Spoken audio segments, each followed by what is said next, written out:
السلام علیکم viewers, welcome to my YouTube channel. Ashfaq Ahmed لکھتے ہیں کہ ایک دن میں نکر پہن کر سپارہ پڑھنے مسجد چلا گیا۔ مولوی صاحب غصے میں آ گئے، بولے ارے نالائق، تم مسجد میں نکر پہن کر کیوں آ گئے؟ بیوقوف، ایسے مسجد میں آؤ گے تو جہنم میں جاؤ گے۔ میں نے گھر آ کر ماں جی کو بتایا تو ماں بولی پتر، مولوی صاحب غصے میں ہوں گے جو انہوں نے ایسا کہہ دیا، ورنہ بیٹا جہنم میں جانے کے لیے تو بڑی سخت محنت کی ضرورت ہوتی ہے۔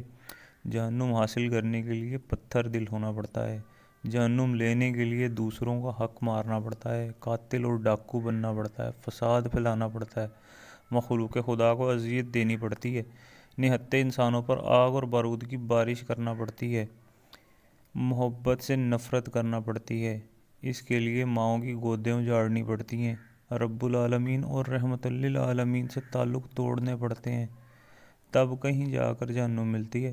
تو اتنا کاہل ہے کہ پانی بھی خود نہیں پیتا، تو اس سے یہ محنت کیوں کر ہو سکے گی؟ تو چڑیا کی موت پر ہفتوں روتا رہتا ہے، پھر تو اتنا پتھر دل کیسے بن سکتا ہے بیٹا؟ مولوی صاحب کی باتوں پر دھیان مت دینا، ورنہ تمہارے اندر خدا کا صرف ڈر بیٹھے گا، محبت نہیں۔